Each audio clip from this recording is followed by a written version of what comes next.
is a nightmare that day after day I can only hope to wake up from.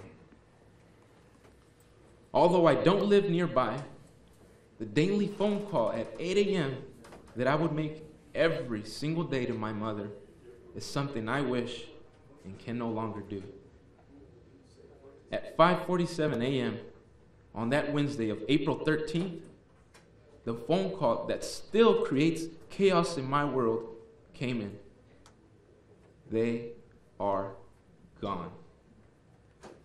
And just like that, both my mom and dad were taken from me. What happened?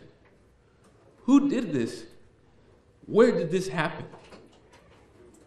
All these questions and more came to my head as my feet buckled from under me. The emptiness in my stomach felt like the bottomless pit, and my breath couldn't even catch one more grasp of oxygen. Do you know what it feels like to have the best part of your world be taken just like that? Do you? My father was and will always be a very honorable man. He showed us that at an early age what it takes to be a real man. It doesn't need to be demonstrated with manliness, with fights, alcohol, sex, or even guns. He said a real man has 5 attributes that make him respected: honor, value, courage, integrity, and most of all, God. He explained God should be your main focus, and throughout anything and everything you do, think about how can I honor God, our Father. When that pillar is founded and met, then our values will overflow in all that is generosity, patience, self-temperance, love, etc., will make themselves a part of who you truly are. Now, honor is one of the things that our days goes without saying most of the world lacks. He went on and explained that a man should honor his word and stay true to it through thick and thin. Whether a handshake was given to establish a time or a handshake was given to seal a deal, you should honor that person and yourself by following through with it.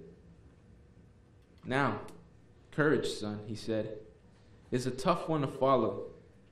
You see, even when no one is looking, you have the creator of the universe watching us. So not out of fear, but because of all that was said, you should always have the courage to do what's right. Stand up for the weak and protect those in need. Finally, he then added, integrity is the last ingredient to make you an honorable man. Why so? Well, just like courage, without it, you would try to cheat, lie, or steal when you think it is allowed or at your convenience to try to protect yourself. So we gather today here because you pled guilty and the justice system will process you through its proper channels. Before I jump into that, I would like you to know a little more about my father. He was a young man that just turned 18 when Hurricane Fifi struck Honduras. He, without disregard of his own life, saved many people, risking his own for the greater good. Fast forward some years. Now, here in America, Texas, while driving down Shepherd near I-45, a young man was holding down a mattress with his body in the back of a pickup truck while transport. Needless to say, the unsafe method of transporting the mattress resulted in the poor young man being lifted up in the air and coming down on his head, suffering severe head injuries, fatal, might I add. My father pulled over and rendered first aid, and that young man lived to see another day. What happened that night? You ran away, And though other people included did nothing but cowered at the situation, they could have rendered aid. My mom. Where can I start? The definition of daddy's girl. And boy, she was proud of it. A young woman that didn't have as much education as others with certificates and diplomas. Boy, she had the wittiness and the can-do attitude. She dominated 2 languages, English and Spanish, raised 3 boys, and was most of all a God-fearing woman. She never backed down from any struggle or feared for her life to protect her family. She only stood about 5'2", but she stood as she was 8 feet tall. The vague memory I can recollect, it was just an impressed young man when my mom used to manage some apartments in the not-so-pretty side of Houston. These wannabe thugs tried to intimidate my mom by calling her, harassing her over the phone, breaking car windows, and finally doing a drive-by. She called the police and handled things through the proper channels. Once the car windows were fixed that evening, she decided to take a drive.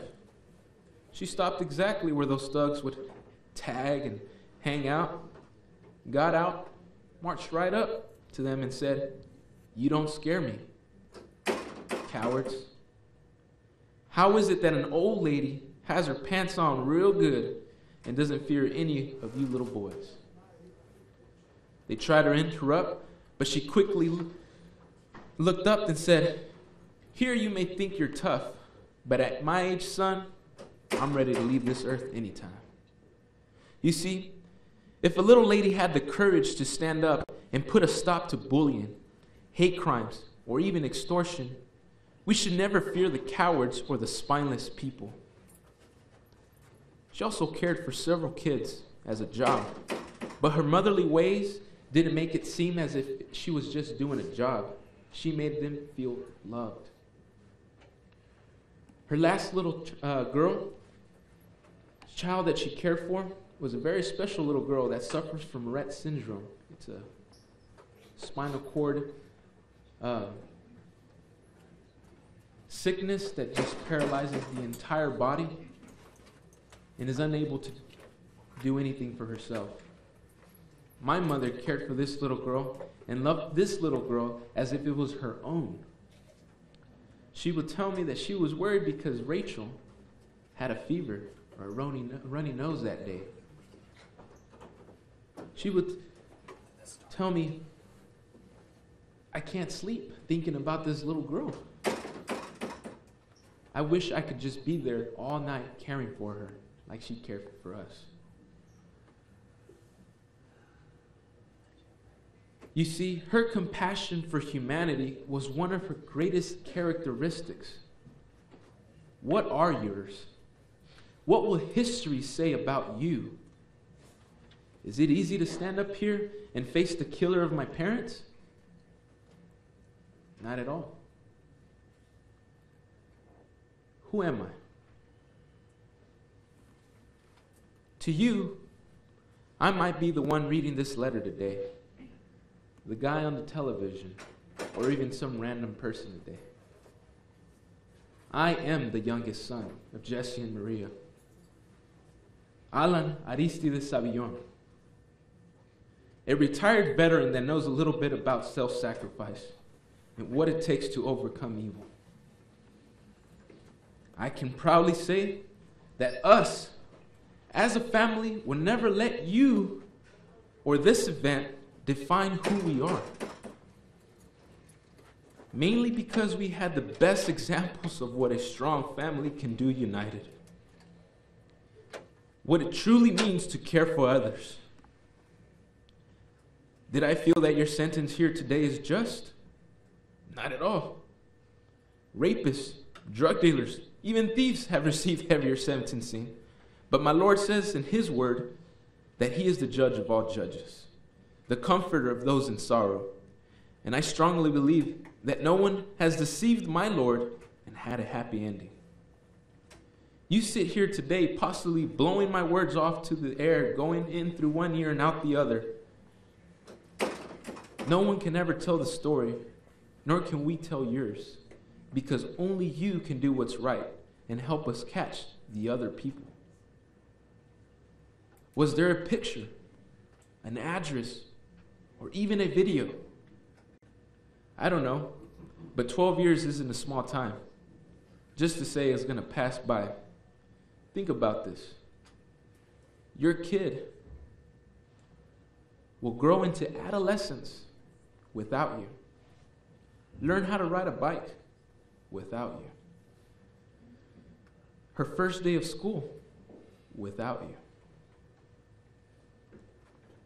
And so many wonderful memories that you will only be second to. I'm not scared of you, nor do I feel pity. I just wonder how your life was affected on that fatal night. 3 days you ran. Where did you go? Who did you talk to? Look at this courtroom and tell me that my parents were just some other insignificant people that made no impact in this world. I don't hate you. I actually pray for you and your family, because that's what my parents and God would want me to do. I would also like to extend my gratitude once again to the law enforcement, the first responders, the court today, and all those who helped us through this journey. If you don't hear anything or paid any attention to these words, listen to these. Jesse and Maria, our mom, our dad, are no longer here with us because of your actions. Take the time and look at the photos presented today. Happy, joyful people with many wonderful gifts. They say only time can heal some wounds. Others you just learn to deal with. Nothing in this world could ever bring them back. No money, not a longer sentence, not even revenge. So we stand proud and carry on the wonderful legacy that our parents gave us. Thank you.